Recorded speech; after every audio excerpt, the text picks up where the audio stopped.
it's so good to meet you. I appreciate you carving out the time. I know it's been probably a hectic it's a couple of days for you at least. Yeah, it has, but in the best way possible. So I'm really appreciative to be here. I appreciate you doing this. Awesome. Likewise. So tell me, you just wrote your first book. It's been about a week, I think. When I start my business, I'll be happy. It's been awesome. Like I've really enjoyed reading it. But as an author, I'm wondering, like, you mentioned earlier, like it's always been a dream for you to write a book. How has week one after writing the book kind of been for you? It's definitely a whirlwind the week after your book comes out. I think my favorite part so far has been people sending me pictures of it out in the wild. And so seeing it in bookstores, or I went around to bookstores. I went to all the Barnes and Noble around Manhattan and signed my book. And in a couple, they had it on like a new and notable table. So I think just after so many years of working on something in a vacuum, to be able to see it not only in real life, but to be able to see other people. Like my main dream was a random person finding it in a bookstore, coming across it, not having known me otherwise. And so that has been very cool to see to come to life. Have you had a chance to do any of those sort of like book tours or talks about it yet, where you're with like a group of people? Yes, so I actually had a party in New York City on Thursday, and the people who were there were much speedier readers than me. I read a lot, but they were like, "Oh, we already finished the book. How fast do you guys read?" And so that was actually an unexpected, surreal part because then people had commentary about the Yeah. book and really had insightful feedback or reflections about how it made them feel. And so that was pretty shocking to see. That's pretty cool. Was there a piece of feedback that kind of stood out to you so far? Yeah, so I think the thing that's sticking out to me the most so far is that this was a business book that people are feeling straddled both areas that they really needed to hear and see and feel. And so, yes, my book helps them with the tactical, practical side of building an online business, but I also, as you know, talk a lot about the personal side and the mindset struggles that come up as you're building a business. And in the past, when I would read a business book, it felt like it was all one or the other, but it was Mm. very hard to find both. And I think also just like my story resonating, I'm always so shocked, right? I feel like it's a human instinct or reaction to think that you're alone in whatever you're experiencing. And so I was, I'm pretty young, and so I lost both my parents very quickly and traumatically. And I had brain surgery when I started my business, and to hear so many other people coming to me saying, "Oh, I related to this part of your story. I related to that part of your story." I was shocked because I really thought, it's so unusual what happened to me, but really it's more of a community experience, unfortunately. I think I heard you say you had a YouTube video about like the day before your launch, I think. And I thought you said that maybe you were unsure how people would react to the personal kind of the vulnerability side of the book.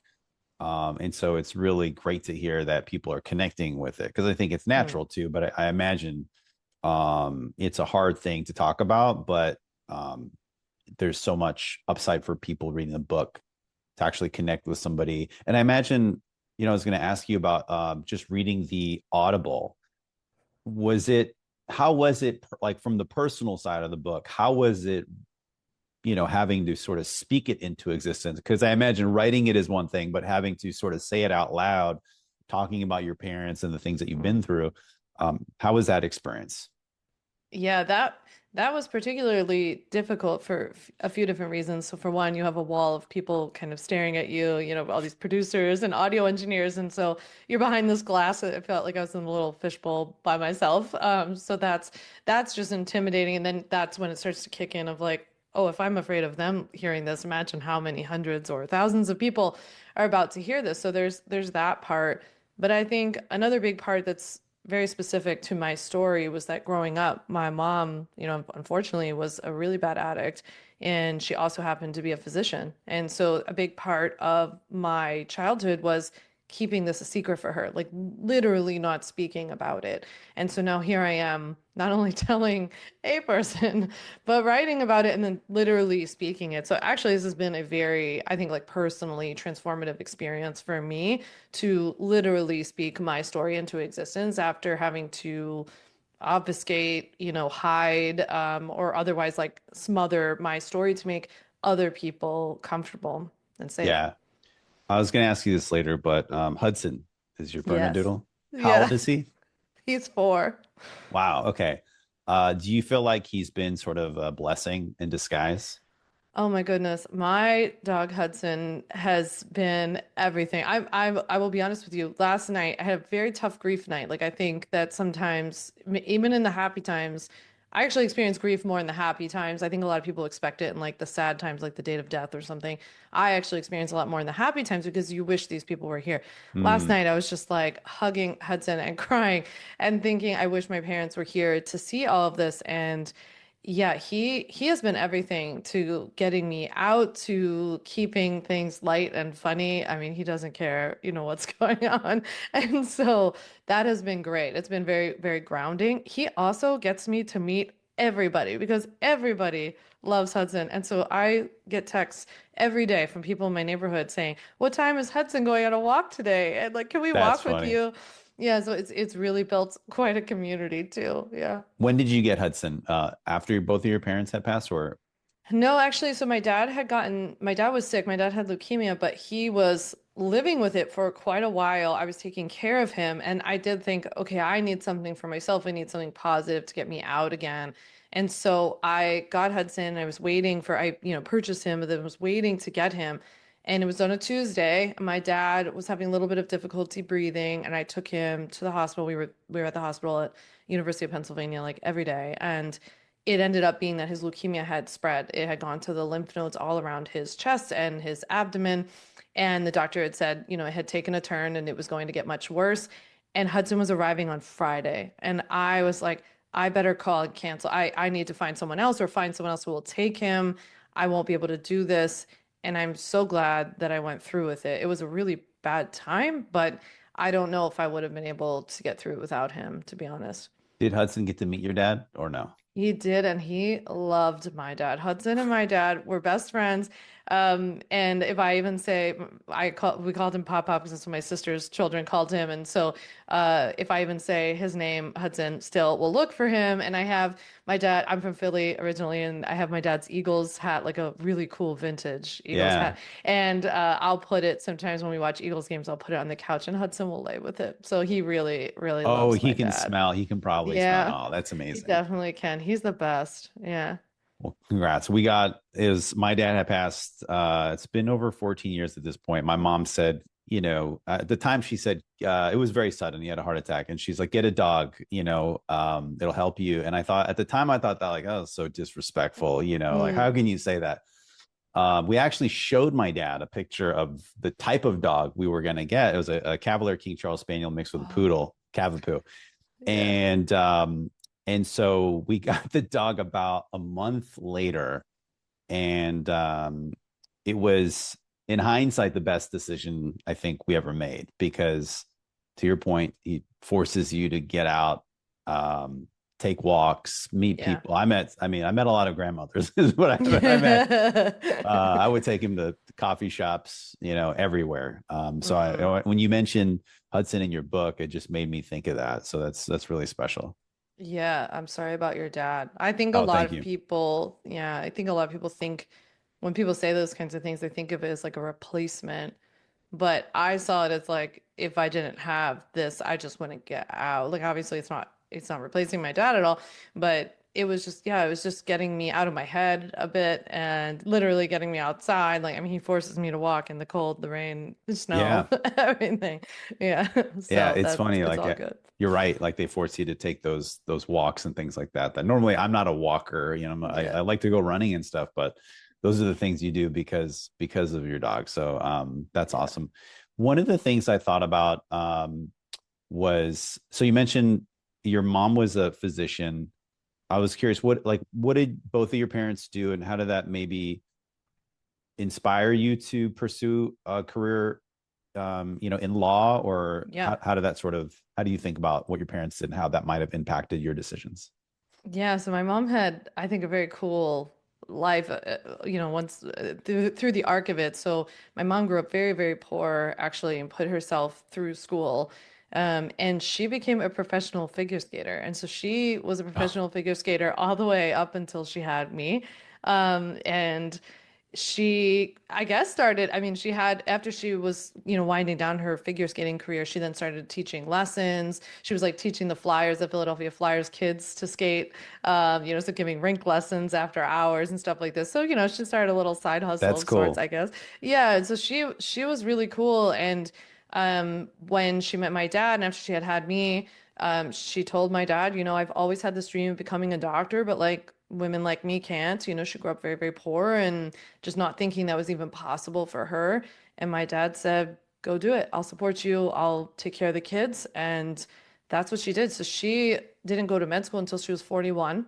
And I was baby, and she graduated when I was about 7.5. I remember being at her white coat ceremony, Wow. and yeah, and she went straight into starting her own practice. So I really got to see not only a woman, but just someone go out and create a business from scratch. Especially at that time, it was so unusual because she didn't take insurance. She was doing like integrative medicine. So everybody, I remember the kids at school told me, my parents told me that your mom's a quack doctor. And I was like, I don't really know what that means, but it seems pretty cool what she does. So I did, and it was kind of, I thought an incredible experience to watch my mom like having seen she saw the trend coming before. I mean, everything my mom did in the 90s is cool now, Oh and so yeah. I mean, we she we was go to way ahead. holistic Exactly. doctors and all that Hmm. stuff. My wife is. I feel like she could be a doctor, but because she Yeah. studies it so much. But yeah, that's definitely the trend now. Yeah, but everybody thought she was crazy. And so it was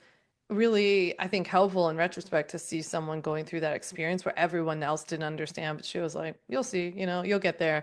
So that was really cool. And I used to help her set up her offices and answer the phones and things like that. So I got a little window into running a business. My dad was actually in the, well, he when I was younger, he was in engineering, he was in the engineering field, and then he actually was always into auto racing, and he started running racetracks. And my dad was Really? quite, yeah. And so I got to start see him managing different racetracks, and he was a promoter for a while, so he was doing a lot of marketing. And I really ate that up. So I got a little bit of the marketing, a little bit of the startup bug from both of them. And this was like NASCAR type, like race He cars. only did dirt racing, so he was Okay. really into like sprint cars, modified. There's a racetrack in South Jersey called Bridgeport Speedway. That was Okay. one of the tracks he worked at. So yeah, I was really into it. My sister went on to go marry a crew chief of a team, and so it's still in the That's family on cool. that side. Yeah. And so, how do you think that influenced you to pursue law? Yeah, well, I think that, it was interesting. I was so different than both of my parents that growing up, I loved to read, and I guess I was really opinionated. That's what I hear. And I don't remember being that way, but people would say, you should be a lawyer. And it was one of those things that got stuck in my head. I joke in the book about how I think I watched a little too much Law and Order because I was like, this is a great career. Like this, it starts out with a problem, and by the end of it, someone's in jail, and it just seems so simplistically like justice, and Yeah. that's not at all, unfortunately, what it's like to be a lawyer, at least not in America. But I think I got a little bit romanticized with this idea and reinforced. I also thought it was a very fast track independence. Like, if I want to get out of this Mm. house, if I want to be financially free and stable and safe, then I will go become a lawyer. And it wasn't until I became a lawyer too that I saw that actually being a lawyer and working in a firm was very similar to my childhood dynamic. It was very similar to what it was like to be in my home. I had actually kind of recreated that in my career. So that was a big aha moment for me. What do you mean by that? Well, it was you're living under fear, like you're walking on eggshells at all time. I mean, if you work in a big firm, especially if you work in corporate, if you're a litigator, for example, so this might not be true for someone working in a smaller firm or doing like more like contract work. But when you're doing litigation, it's literally about fighting. And so you're literally managing fights, and someone's always mad at you. And I felt very responsible for like managing everybody else's emotions, whether it was my client or your adversary or the partner that you were working on this case for. You're constantly getting yelled at, or you're worried about being yelled at. You're about to be yelled at for something. So you live Wow. on the edge at all times. And it's a very like kind of obsessive, it can be obsessive and perfectionistic for sure. I always think about like I'm sure you know Ali Abdal, the creator, the YouTube Yes. productivity guy, right? And I always think about when he talks about transitioning from being a doctor to sort of a YouTuber, if we can call it that. And he got to a point where he couldn't let go of his identity as a doctor.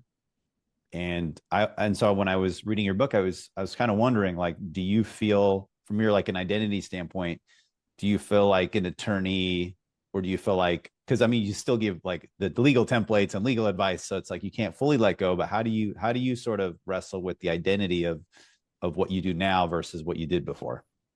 Yeah, when I was a lawyer practicing in a firm, I identified as a lawyer because that was the only thing that made up my entire life. And no matter how miserable it made me, I didn't do anything else to further define myself as a person. Well, I think that having a business, starting a business, I thought that then I would go on to become defined by being a person who had a business or being an entrepreneur or a legal entrepreneur, and I was like just kind of flipping the genre. But instead, what starting this business and really growing it to this point has shown me is that my business is the least interesting thing about me, I hope. And so it's just something I do, which has then really helped me to detach from the results of it, good or bad. And that's something I'm always practicing.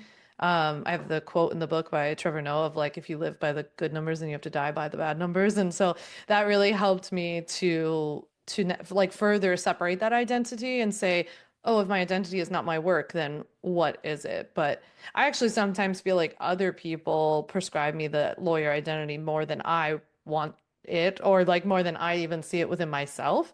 And so, yeah, I love what I do. I love helping people legally start their businesses online, but it's just not who I am as a person.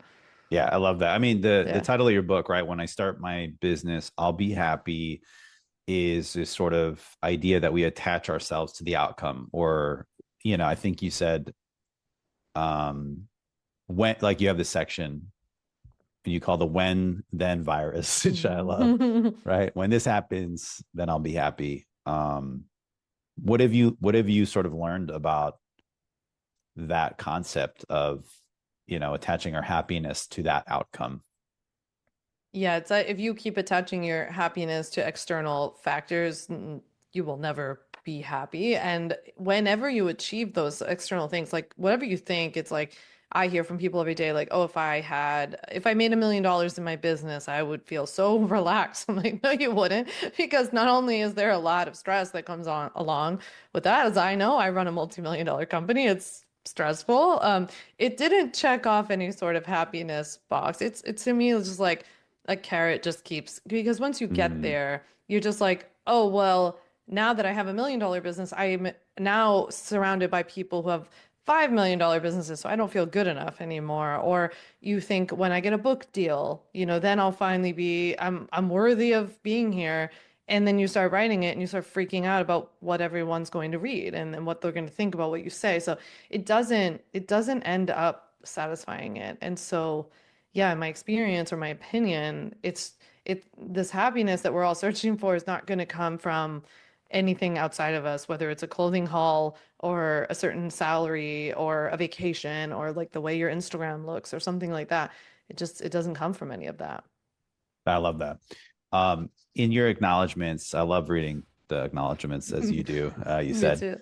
so somebody sort of stuck out to me, and I'm wondering if you wouldn't mind just maybe sharing with us.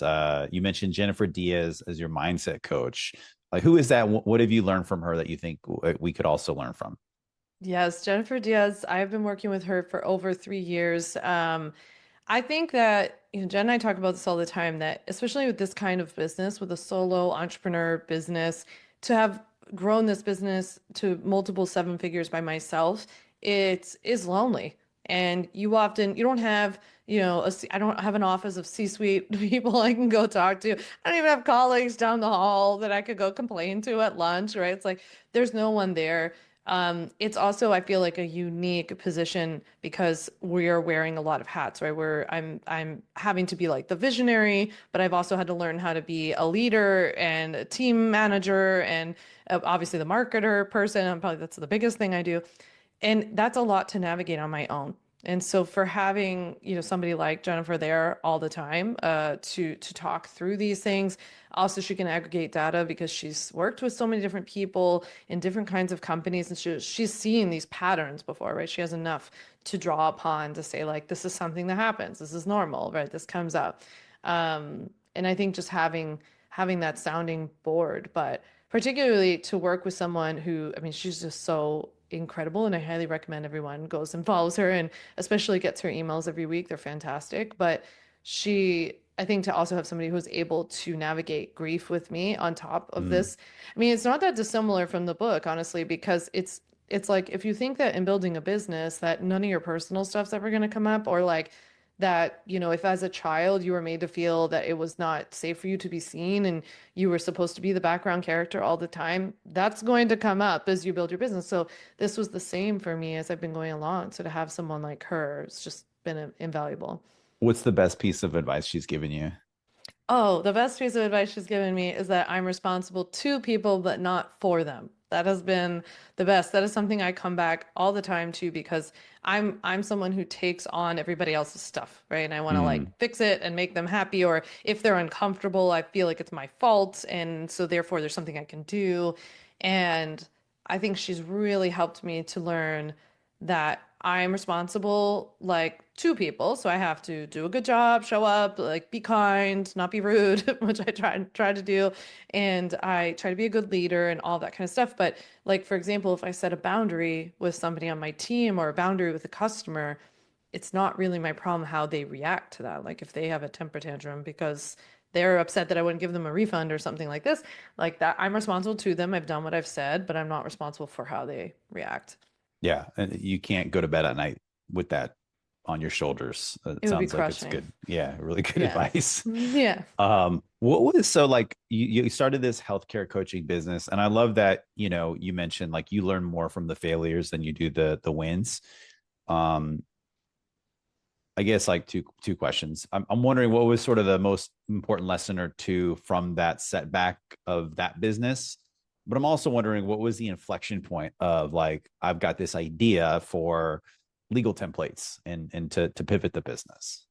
Yeah, the biggest lesson I learned in having started a business that quote unquote failed was that I s- I was passionate about the subject matter, but it wasn't really a good business idea. So Mm, it was just basics 101. I see this every single day in business owners that they are passionate about a topic, or they see other people doing something, and I'm like, that doesn't make it a good business idea or a good product. And I think what I did so right with my legal templates business, my current business, was that it was a good idea for a product and a good, like, it had a lot of demand.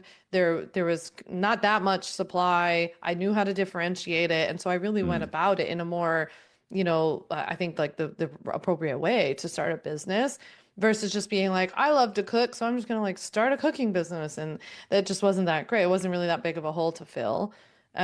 So that was a great lesson to learn. And also in not building my business just like everybody else's around me, because I think what made my legal templates business so successful was differentiating it from everything I saw.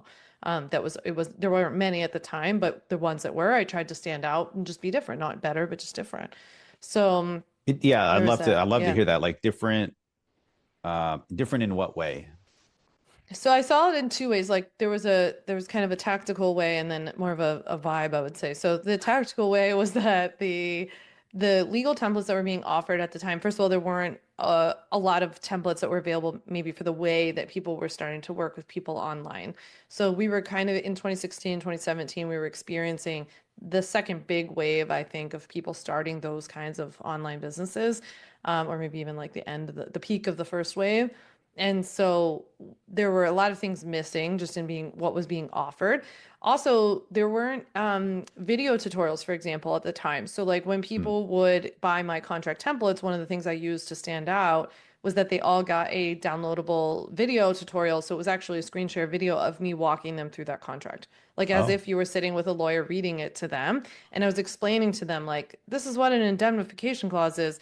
This is the part you can delete if you want. This is the part you have to keep in here. Don't touch it, you know? But I was explaining to them also what it meant so that when they got into conversations with their customers, they would be able to have intelligent conversations about it and really understand as a business owner what was within their purview to do and what was not. Like you can, for example, edit your refund policy to whatever you want. Like there's no Mm, laws. It's like you have to do this. But these are the things you have to be aware of if you do. This is how you have to navigate it. So like that kind of thing wasn't being offered. And then in terms of the vibe, I would just say that I am not a very threatening lawyer. I don't think.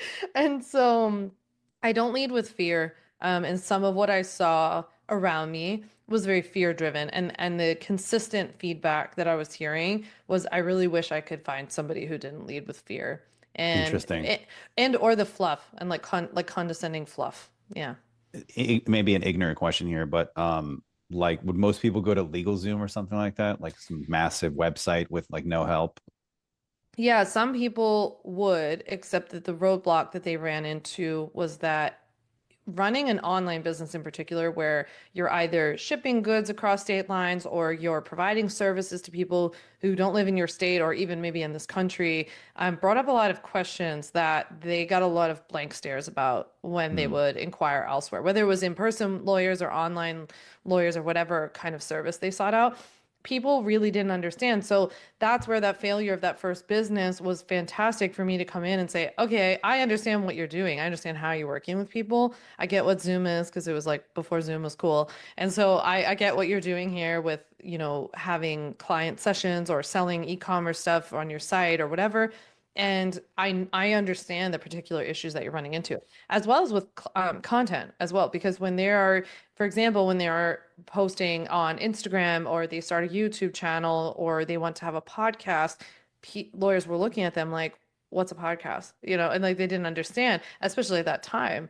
So that was where I felt like there was a big differentiator just to plug a hole in the market. And so, what was that moment for you where you said, "Hey, I'm going to pivot from the coaching"? Like, did something happen, or was there like this sort of light bulb moment that you had?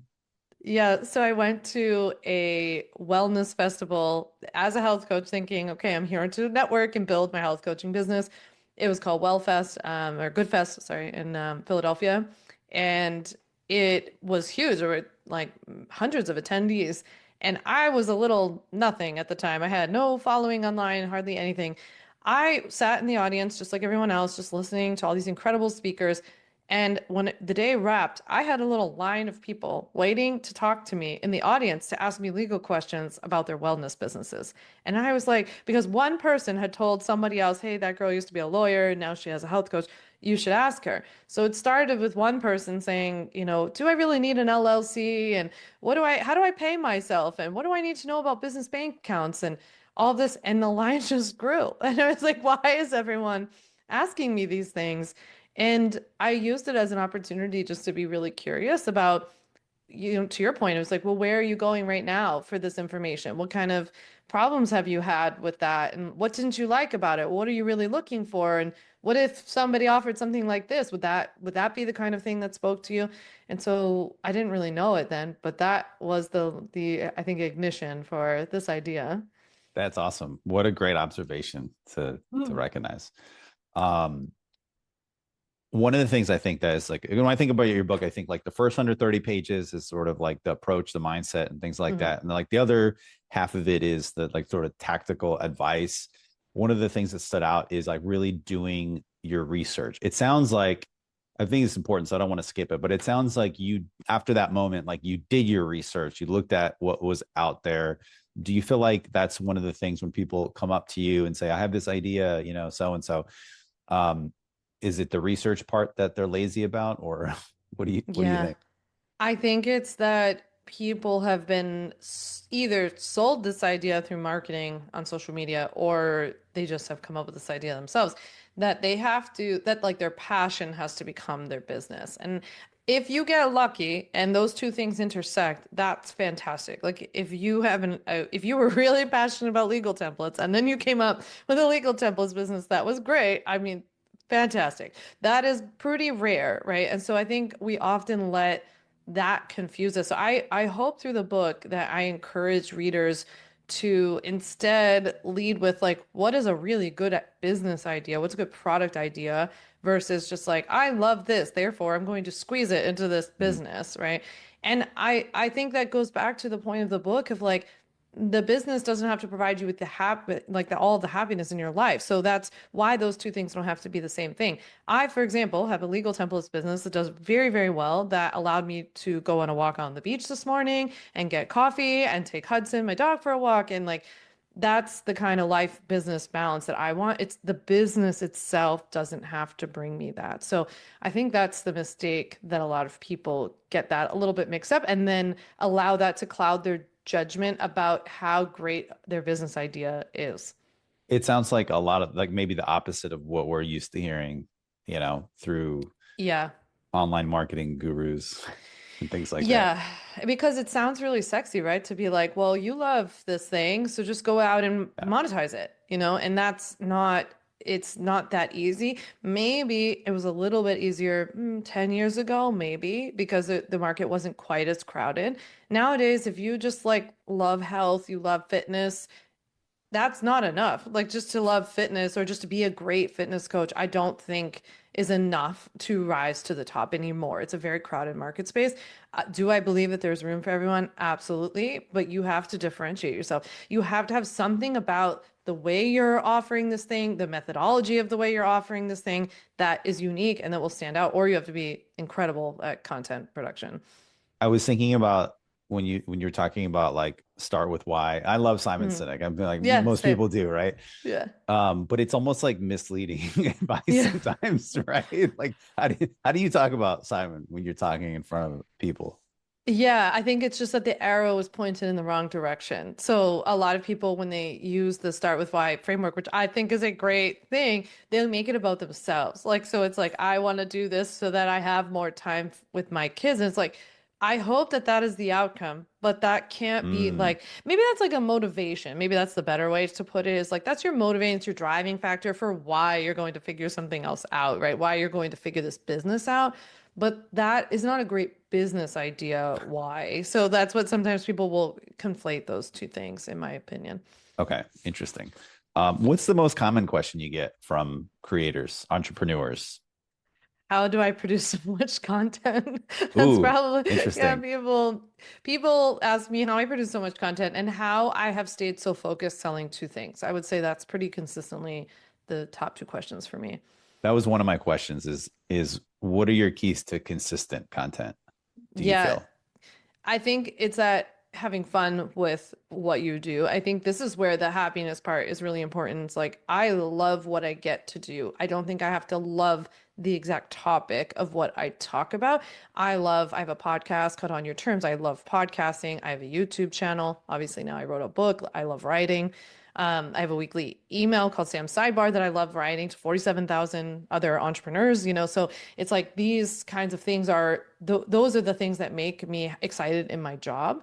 Yeah. And so I think that's what allows it to be very easy to be consistent. I also think that a lot of creators now get themselves mixed up because they spend too much time creating social media content. It's like if we had a pyramid, their pyramid's a little bit upside down, it's inverted, so that they're spending the bulk of their content creation time on social, but then not building an actual community of sorts elsewhere. So whether that's an email list or Mm. a nice YouTube following, something else that's a little bit more like evergreen and lead driving, I would say.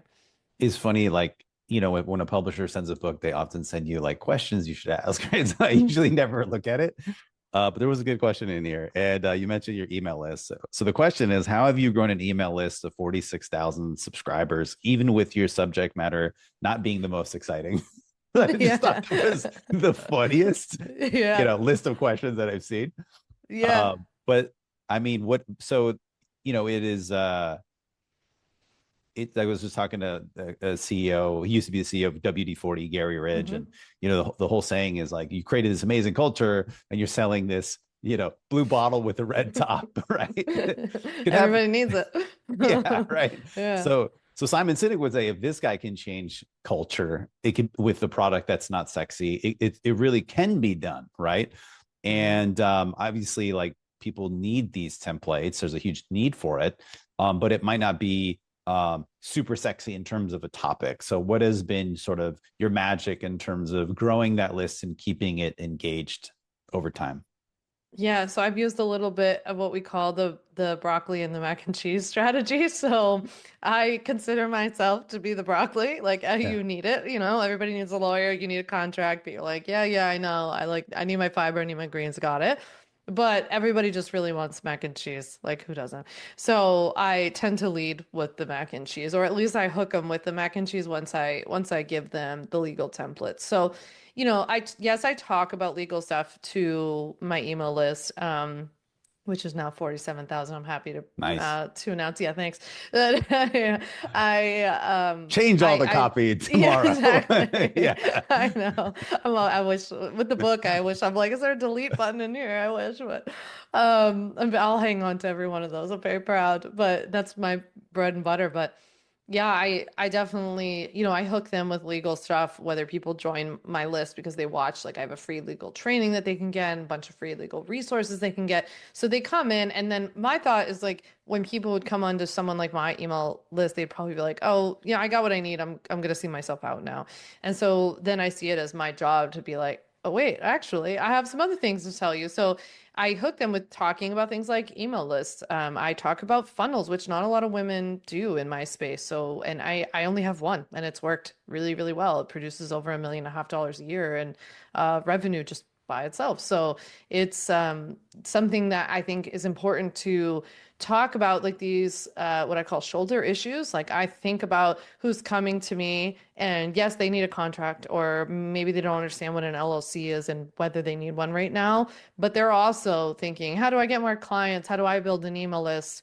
And how do I build my social following or something like that? And so those are all issues I can speak to make Mm. myself valuable and stay in their ecosystem. How do you describe your funnel in like layman's terms? Yeah, so my marketing funnel is essentially giving somebody something free in order to invite them kind of into my world, which in this case is a free webinar. Essentially, it's an hour-long webinar.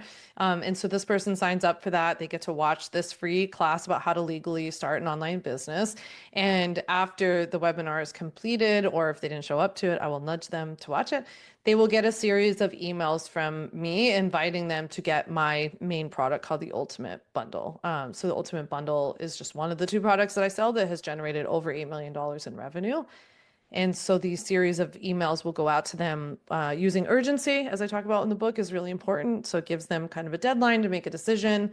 It gives them a limited time offer, gives them some bonuses, a discount, and then either people buy or they don't buy. If they buy, they go into a welcome sequence and they purchase. If they don't, then I have a downsell, and then they get entered into my email list and get my weekly emails.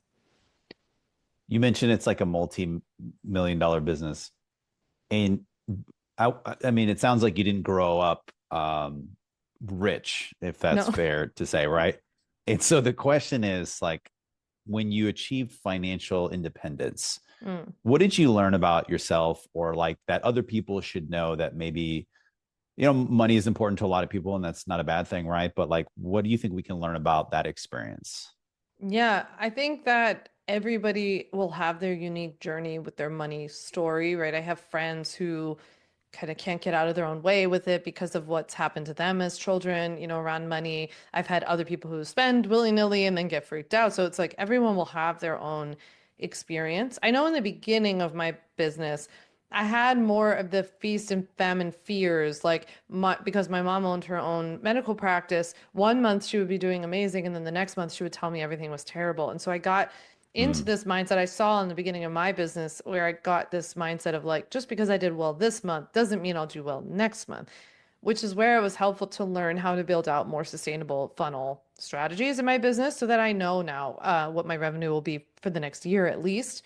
And then hopefully it just grows from there. But I always can predict with at least some future certainty.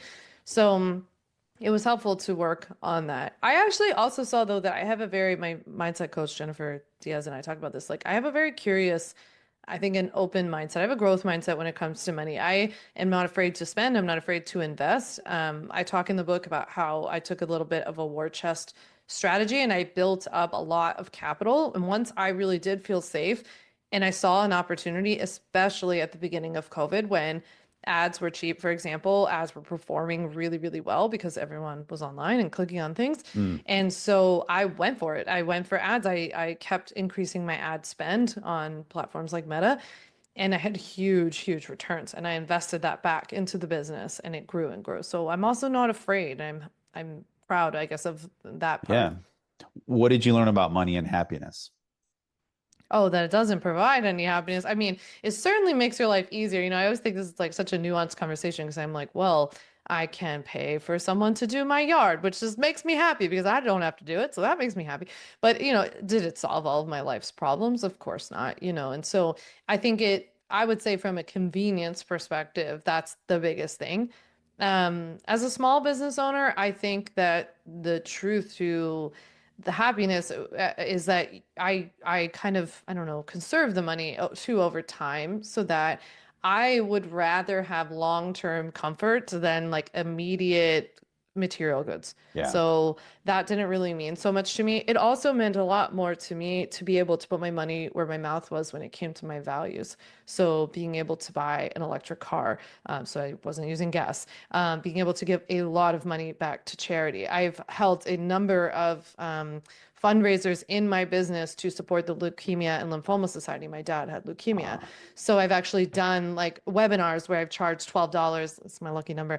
So I've charged $12 and people will come to these webinars and we give it all to the Leukemia Society because they helped my dad a lot. Being that's able to take amazing. care of my dad, yeah, when he was sick. So like that part of money was really cool. Yeah. But the rest of it, no, it doesn't solve everything to me. When you sit down to write a newsletter, Mm. what do you think about? I always think about Jay Klaus talks about passing the regret test. So I always think about that. And I think about how can I tell a story where someone can learn something, Mm. hopefully. And I'm bad about it. If I have nothing to say, I just skip it. That's terrible consistency. But like, when you sit down and it's blank, are there a few sort of rules that you have? I always go for a story. So I guess I look to entertain and to tell a story. So I can take any story about anything. I joked the other day, if I saw a peanut in the grocery store, I could turn it into a story somehow. So like usually I think of it one of two ways. So it's like if I told Pat Flynn this when I did his podcast, like if I have an idea that I want to make a point. Let's say like I want to make a business point. Like we want to make the point that money won't make you happy. I will then reverse engineer that and think, can I think of something that's happened to me recently where I thought something was going to make me happy and it didn't, and then I'll use that as a metaphor for this. So sometimes I'll do it that way when I already know the point. Sometimes I have an interesting story of something that happened. Like last year, one of my most popular emails that went a little crazy was about a guy at the farmer's market.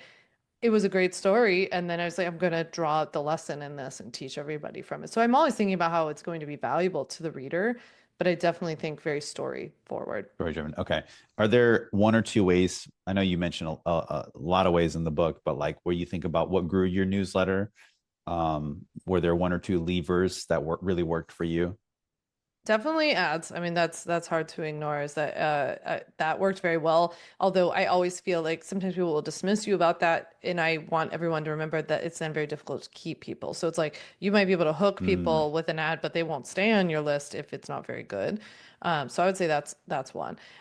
Two, I would say very evergreen content strategies, even on places like social media. So my kind of rule with myself is that when I create content, it has to lead to the email list somewhere. And just being consistent with that for 8 years. My friend joked that it's like depositing 10 cents in my bank account every day and you don't think you're doing anything.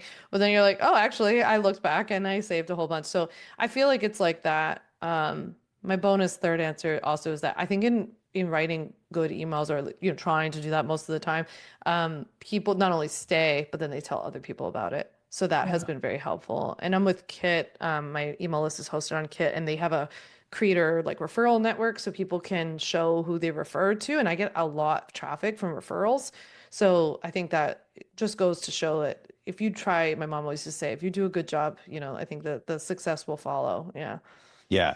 Do you feel like some of the advice that I hear is like you need to you need to have an audience before you have a product, or else nobody's going to buy it or watch your webinar. Like, what is your advice around that? Or is your thought you could make it, I think you call it like the $1 million product.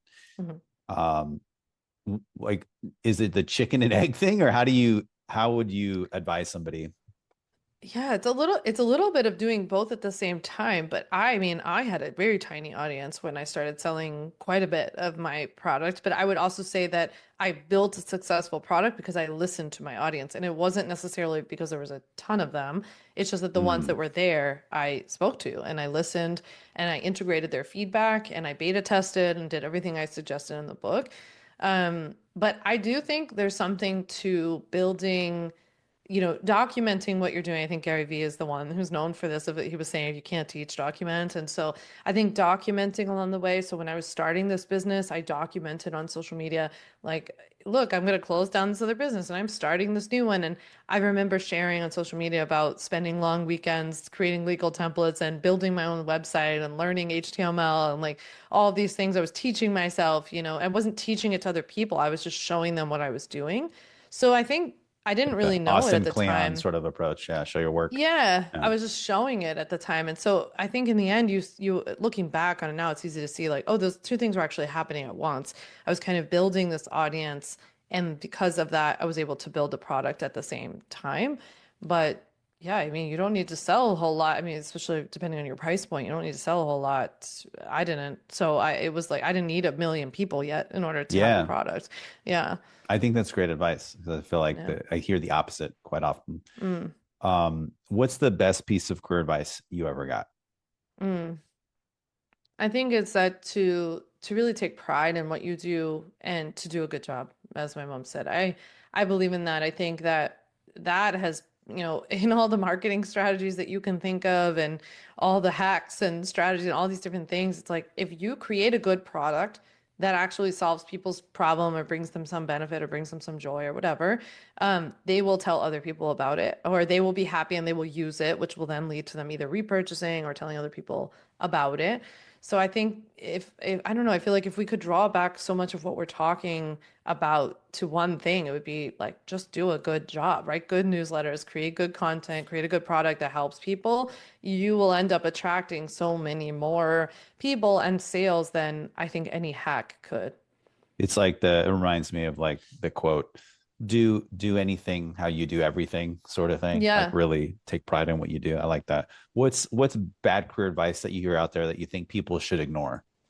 Yeah, I mean, it's kind of to that same effect because I think that in some of the stuff we've been talking about where people are getting bad marketing advice online where it's like just take your passion and monetize it and throw this thing up there and it's so easy. You don't even need a website. Just have a stand store and like there's just no quality in any of this. None of this is Yeah. going to last.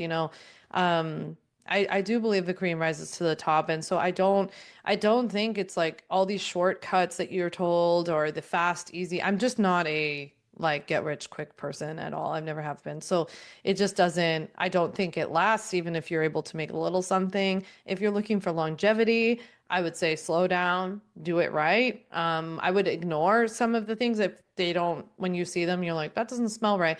I would say leave it alone and really come back to like basic business foundational principles. Yeah. So okay. So be skeptical about the shortcuts or the get I rich would be quick schemes. yeah, I would be very skeptical about the shortcuts. I would be skeptical of people who think that they have all the answers. And I would also be skeptical of people who, just because they did something once, think that they're now qualified to teach other people how to do it. Because there's unfortunately a lot of people in the business world that have no professional experience, no educational experience, and no replicatable experience, nothing that they can actually produce results to show. If I say in the book, if anybody talks about themselves and all the success you've brought them from buying their stuff as the reason why you should continue to purchase things from them, I would run away because Yeah. I would look to their results to speak. If they have good results, that's great. That's all you need to see. Yeah. Um, what are one or two lessons from your parents that really stand out to you that maybe you hope to instill in your kids one day? Yeah. My mom always said to leave everything better than you found it, which she used globally all the way down to like the airport bathroom. So I'll like wipe up the sink after myself. But I'm a big believer in leaving things better than I found it. Um, my dad, my dad had just like really funny ones that were not that I mean, my dad's most common phrase that I think about all the time was that if you see something at Costco, you have to buy it because it's gonna be gone. And he was right about that. He was He's right. he's very right. I go on. Yeah. It's like my favorite place. It's funny. My daughter. I don't think my wife got it, but it's like this father-daughter journal. Oh, yeah. So she fills out like a page or two, and then I Oh, have to so fill out a cute. page or two, and she reminds me. And then my son was reading it out loud last night, and he's like almost 8, and he read Oh. that like my favorite place was Costco in the That's book. I awesome. was like, That's awesome. oh my god, I love it. it's I so think funny. he is right. I mean, in all seriousness, I think my dad showed me these companies like Costco who, you know, do a good job, provide good customer service. The people who work there are generally pretty friendly.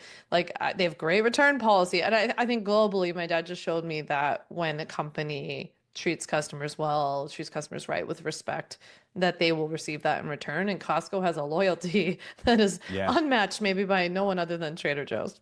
I think they Yeah. also like pay their employees well. I'm sure Yeah. there's something to be said about the culture. Yeah. I haven't studied it like Chick-fil-A has been studied, but Yeah.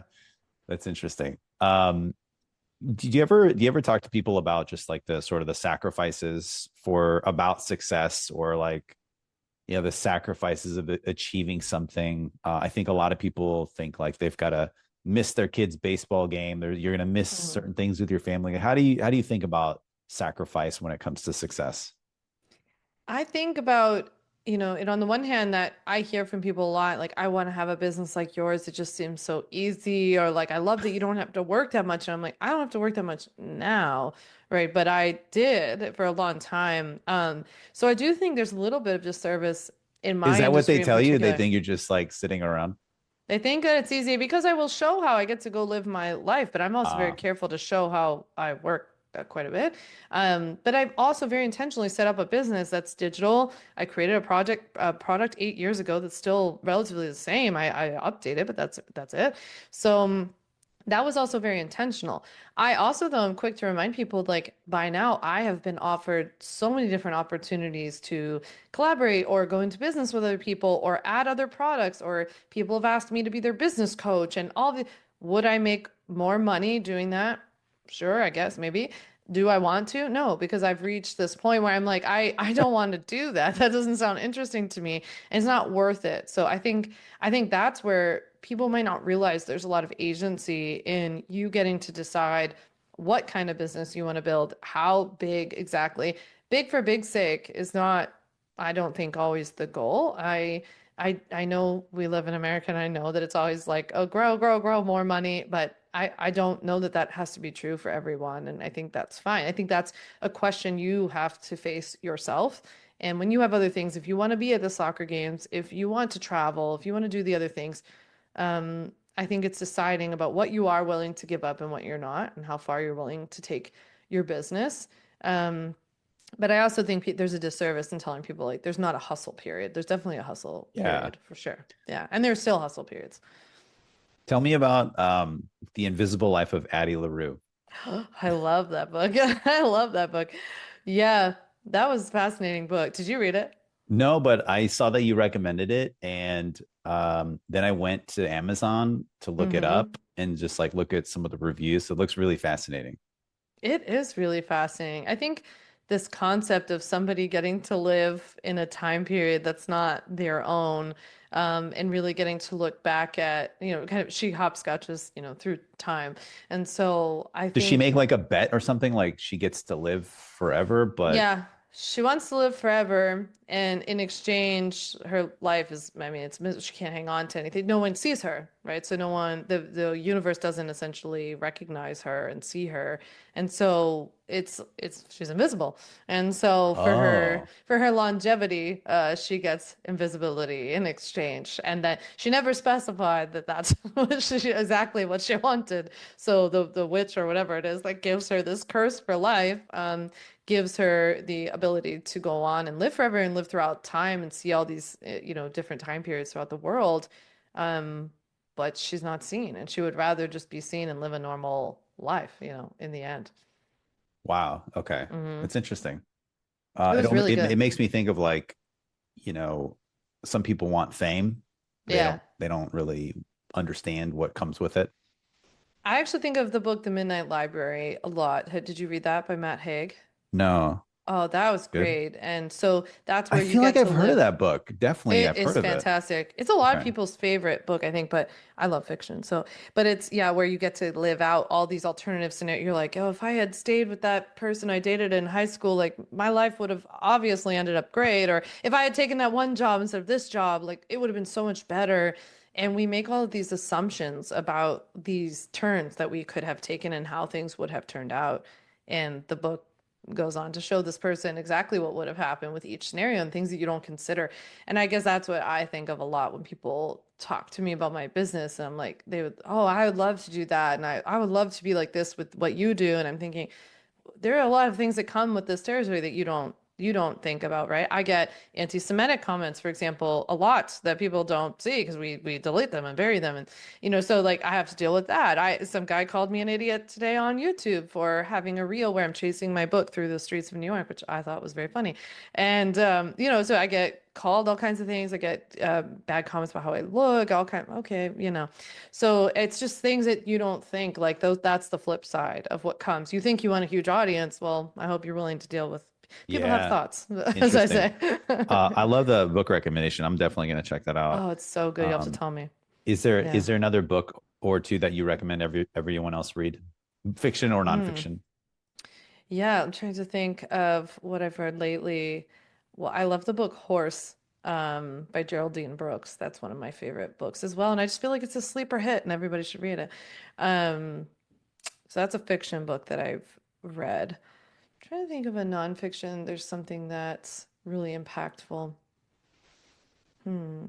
Well, I just read Small Things Like These by Claire Keegan. Have you read that before? I it's terrible. These are all nonfiction books. Yeah. 99% You're of better them. than me, I know. No, but I need to read more fiction. I I read really it to get do. out of my head. Yeah, I think honestly, I know it's so funny. Like people will always ask me, like, what business books do you read? And I'm thinking, I think the best business books I read are fiction because it gets me out of my head. It's more And creative. Yeah. yeah, it's more creative. And like the truth is, you don't need more time to like hyperanalyze everything. You probably need to back out and think more of the big picture strategy than like we're so inundated with information. So it's hard. So it was something I thought about a lot as I was writing the book, because I'm thinking if I'm asking people to do this, to read this, what do I really have to say that's unique or that they haven't heard somewhere else or something like that? Because we're so inundated with information. Yeah, 100%. There's a book. If you're open to you checking it out, I'll send it to Hmm. you. It's a book about gratitude. It's about a guy who, so it's a real story. But it's just one that I don't even know how I got it. I read it, and it's a book that I often think about. I've read it a few times. It's probably the book that I gift the most, but it's about a guy who like he was down on his luck. He was actually an attorney.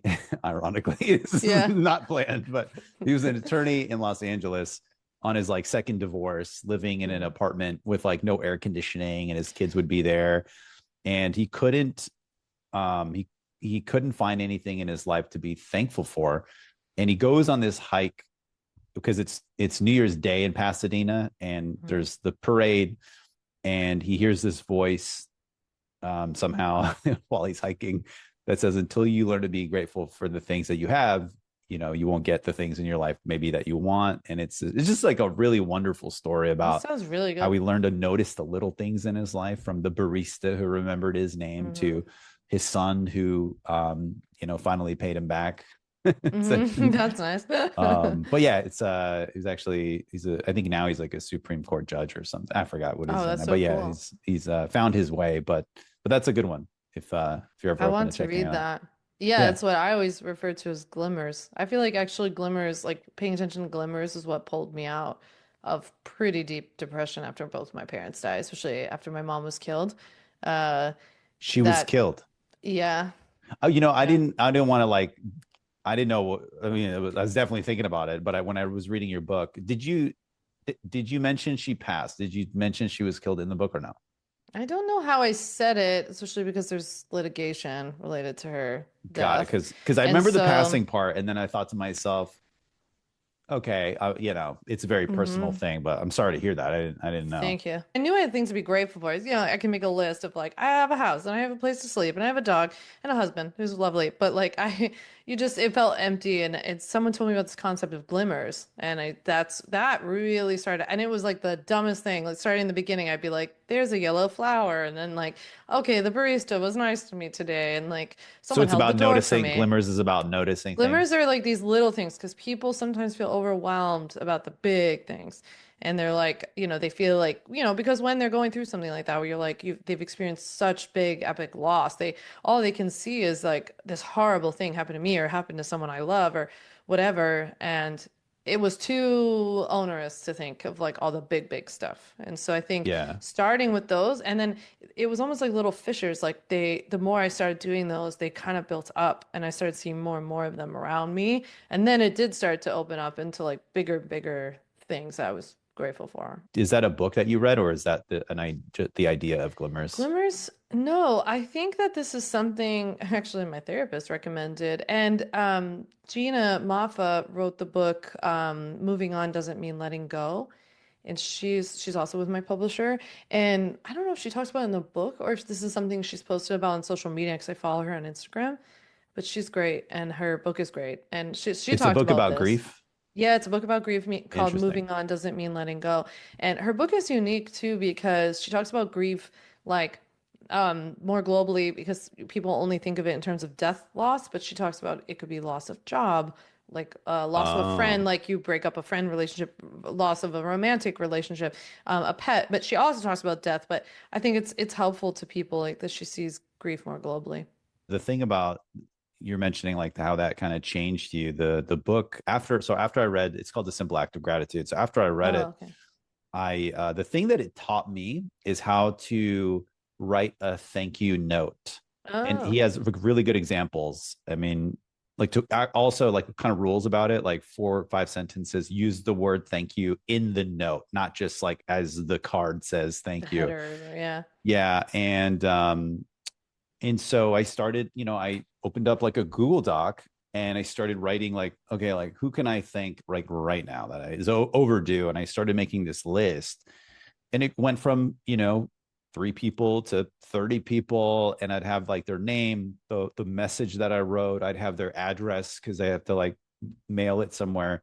Yeah. And in like a weird way, it was like, it's hard to have gratitude and be upset at the same time. Like it's Yeah. like almost physically impossible, right?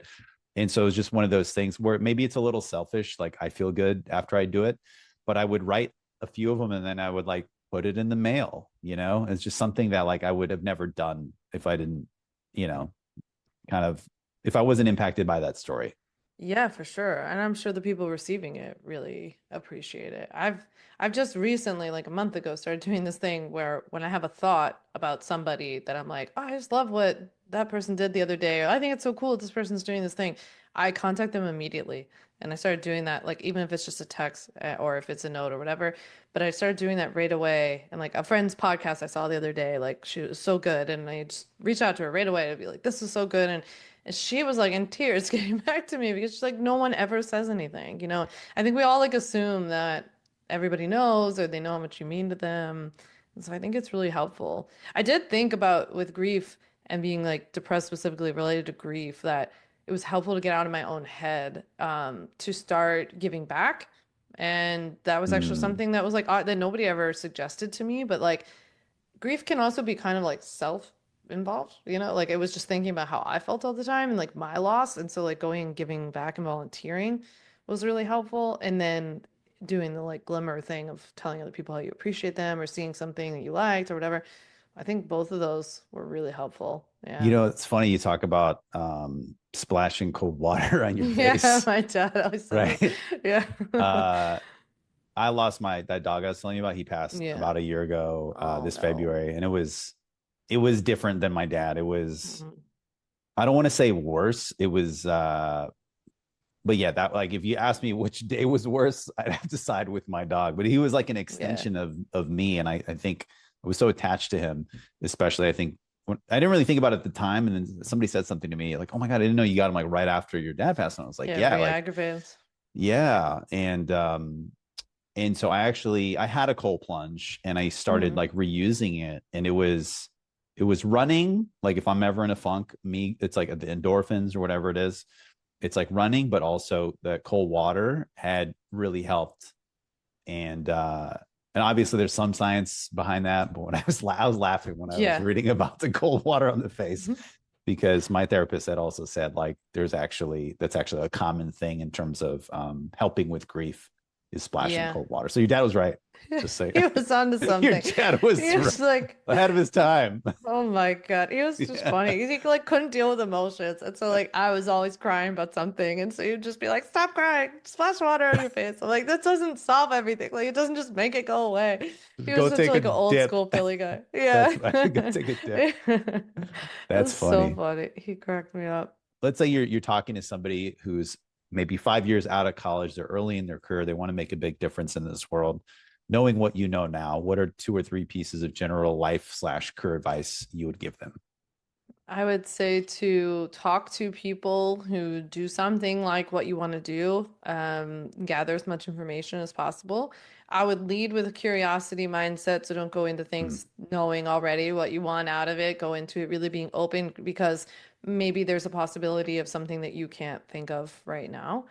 And then as you actually start to build something, an experiment, keep that open mind going because you might think that you're starting a business that's only going to sell this one product or do something a certain way or whatever. And actually, if you were open to it and actually keeping your mind open to it, I think you could come up with something even cooler. My old boss would say, only a certain mind is a closed one. Yeah, exactly. Exactly. I agree.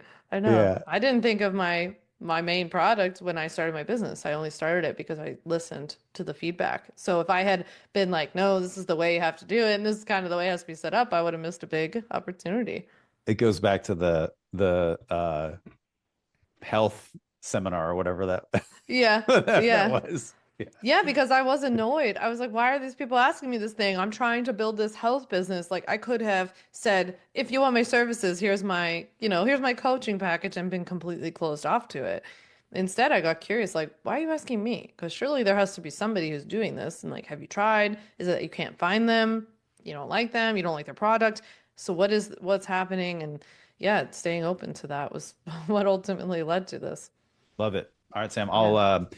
definitely looking forward to putting this together. If there's anything you feel like we missed, just let me know. Thank you so much. It was so good to meet you. Likewise. Thanks, Sam. Yeah, Appreciate it. see you All soon. right. Have a good one. Bye bye. See ya. You too.